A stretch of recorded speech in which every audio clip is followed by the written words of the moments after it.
Assalamualaikum warahmatullahi wabarakatuh. Perkenalkan, saya Irlina Ramdhani dengan NIM 202200604041 dan saya dari kelas TKV 22A. Dan di sini saya akan mempresentasikan tugas dari mata kuliah Teori Komunikasi Visual dengan tugasnya adalah membuat video presentasi dengan rincian penugasan sebagai berikut. Jadi, mahasiswa membaca materi mengenai bentuk-bentuk komunikasi, kemudian kemukakan pendapat mahasiswa melalui presentasi berbentuk video disertai dengan paparan PowerPoint dan pemateri harus tampak di video. Nah, mengenai hubungan antara bentuk-bentuk komunikasi dengan desain dan berikan contoh kolerasi antara bentuk-bentuk komunikasi dan karya desain pada saat ini. Mungkin sebelum masuk ke pembahasan, di sini saya akan menjelaskan dulu ketiga poin yang akan saya sampaikan pada presentasi kali ini. Yang pertama ada pengertian dari komunikasi itu sendiri. Yang kedua, saya akan menjelaskan mengenai bentuk-bentuk komunikasinya. Dan di sini yang ketiga adalah saya akan menjelaskan mengenai hubungan antara bentuk-bentuk komunikasi tadi dengan desain dan contoh korelasinya dengan desain yang ada di masa kini. Baik, mari kita langsung saja kepada pembahasan. Yang pertama di sini saya akan membahas mengenai komunikasi terlebih dahulu. Apa yang dimaksud dengan komunikasi? Menurut saya, komunikasi itu adalah sebuah proses berbicara ketika menyampaikan ide atau gagasan dan juga penyampaian informasi dari satu pihak ke pihak lain, baik itu individu, organisasi, ataupun kelompok. Contohnya, saya sedang berkomunikasi dengan si A untuk menyampaikan suatu informasi. Kemudian, saya sedang berkomunikasi dengan kelompok A untuk menyampaikan ide dan gagasan saya. Mungkin seperti itu. Nah, jadi pada kesimpulannya, komunikasi itu juga bisa dibilang merupakan proses pengiriman dan penerimaan pesan dari komunikator kepada komunikan. Dan tiap proses komunikasi memiliki tujuan. Ada yang dilakukan untuk menasihati, memberi informasi, atau sekedar berbincang. Itu dia adalah kesimpulan dari pengertian komunikasi menurut saya. Nah, kemudian selanjutnya saya akan membahas mengenai bentuk-bentuk komunikasinya. Di sini bentuk-bentuk komunikasi itu ada 5 poin. Yang pertama adalah komunikasi intrapersonal. Komunikasi intrapersonal adalah komunikasi pada diri seseorang dalam proses ia menerima stimulus dari lingkungannya yang diterima oleh panca inderanya. Nah, contohnya pelaksanaan komunikasi intrapersonal ini di kehidupan sehari-hari adalah berdoa, bersyukur, introspeksi diri, serta berimajinasi secara kreatif. Kemudian yang nomor 2 ada komunikasi interpersonal. Nah, perbedaannya dengan komunikasi intrapersonal adalah interpersonal ini disebut juga komunikasi antar pribadi atau komunikasi interpersonal merupakan pertukaran pesan yang dilakukan oleh dua orang atau lebih secara kontak langsung dalam bentuk percakapan.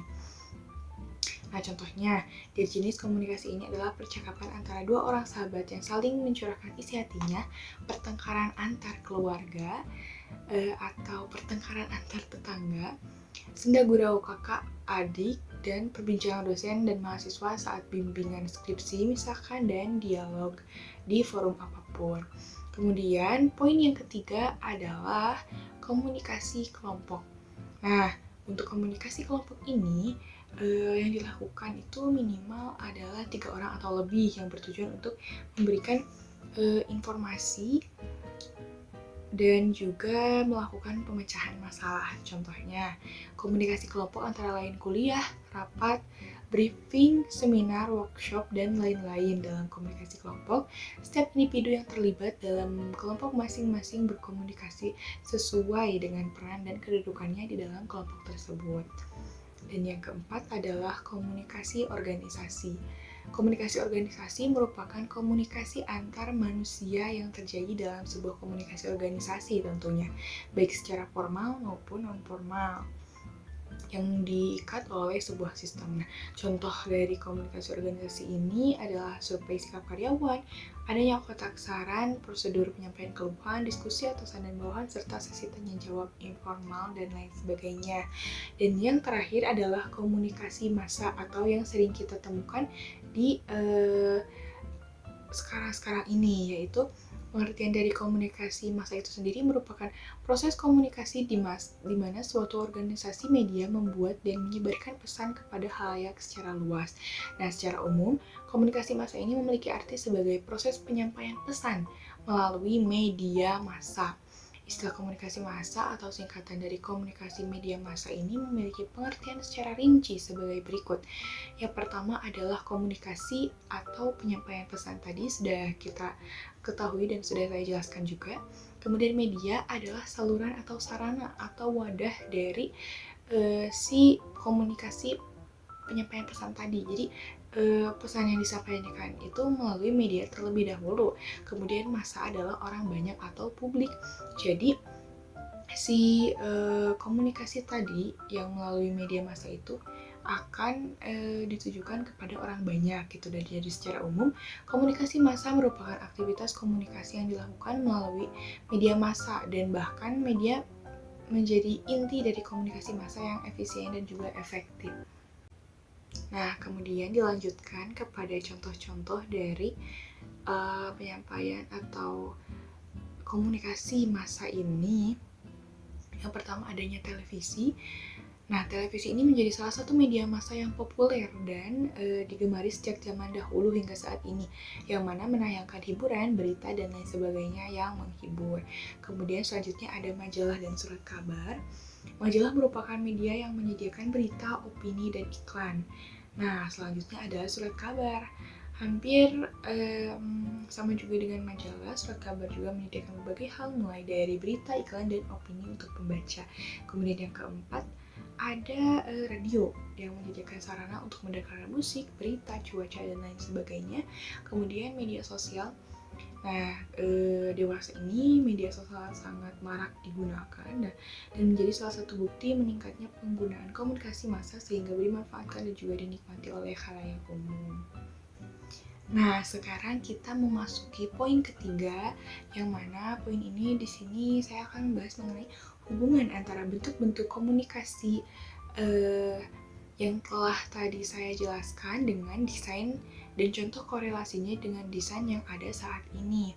Nah, menurut pendapat saya, hubungan dari kelima bentuk-bentuk komunikasi itu memiliki hubungan dengan desain gitu, tidak dapat dipisahkan dengan desain. Nah, alasannya adalah saya bisa mengambil dari penjelasan saya sebelumnya. Di sini yang pertama, komunikasi intrapersonal. Tadi kan disebutkan bahwa komunikasi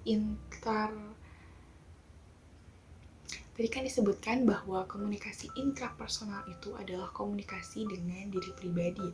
Contohnya adalah berdoa, kan. Nah, hubungannya dengan desain apa?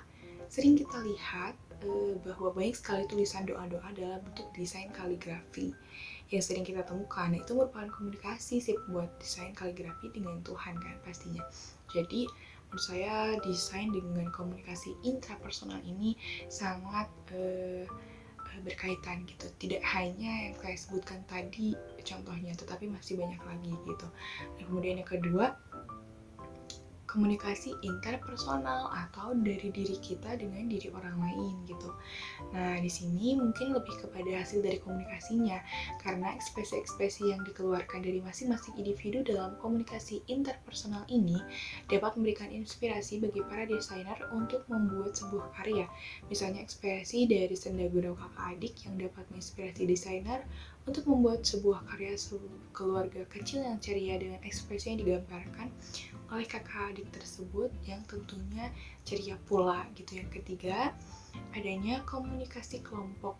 Nah, tadi disebutkan bahwa komunikasi ini dilakukan minimal 3 orang dengan contoh-contohnya yaitu kuliah, rapat, briefing, dan juga seminar, workshop, dan lain-lain. Nah, Untuk hubungannya dengan desain pada komunikasi kelompok ini hampir sama seperti komunikasi interpersonal. Jadi ekspresi yang ada di dalamnya itu dapat memberikan inspirasi bagi para desainer untuk membuat sebuah karya pada umumnya. Nah, ketika komunikasi kelompok ini berlangsung, biasanya media yang digunakan seperti kuliah rapat, briefing seminar juga menggunakan PowerPoint untuk penjelasan atau informasi yang mereka berikan. Dan untuk saat ini, fitur dari PowerPoint sudah sangat modern sekali dan tampilan-tampilan desain yang sangat menarik. Maka dari forum kuliah rapat briefing itu sering menggunakan PowerPoint. Dan tentu saja yang mendesainnya adalah para desainer. Itulah mengapa hubungan antara desain dan bentuk komunikasi saling berhubungan dan tidak dapat dipisahkan. Kemudian adanya komunikasi organisasi. Di sini hubungannya mungkin sama dengan komunikasi interpersonal ya. Nah, dan yang terakhir ada komunikasi massa. Hubungannya tadi dengan contoh-contoh yang telah saya sebutkan itu televisi. Nah, bayangkan saja peran desain dalam media televisi ini sangat berpengaruh sekali dalam menayangkan hiburan, berita, iklan, dan lain-lain. Tentu ini semua membutuhkan peran desainer di dalamnya gitu untuk mengedit, untuk mengkonsep, untuk pembuatan animasi, dan pastinya berperan agar apapun yang ditampilkan harus semenarik mungkin agar dapat perhatian dari khalayak umum.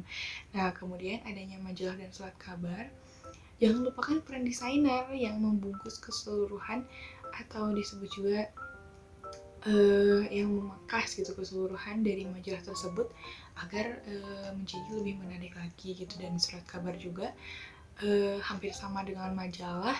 Dan yang keempat ada radio di sini untuk promosi penayangan radio dan lain sebagainya.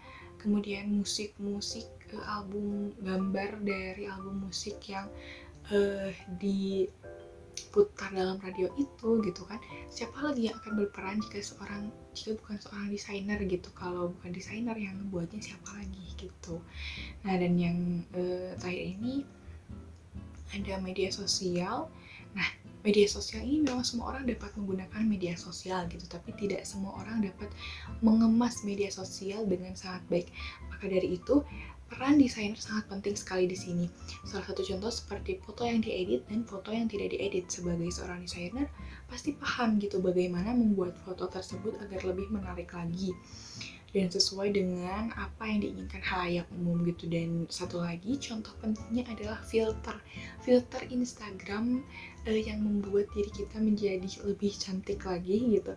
Jika bukan desainer yang membuatnya, maka siapa lagi gitu, seperti itu. Nah, mungkin untuk kesimpulannya, di sini menurut saya hubungan dari bentuk-bentuk komunikasi dan desain yang ada di masa kini sangat berhubungan atau saling membutuhkan satu sama lain. Karena sebuah desain yang menarik pada sebuah grafis adalah desain yang dapat mengkomunikasikan sebuah hal yang dapat dimengerti secara cepat dan tepat oleh khalayak umum. Mungkin cukup sekian penjelasan dari saya, kurang lebihnya mohon dimaafkan karena saya masih dalam tahap belajar. Terima kasih atas perhatiannya dan wassalamualaikum warahmatullahi wabarakatuh.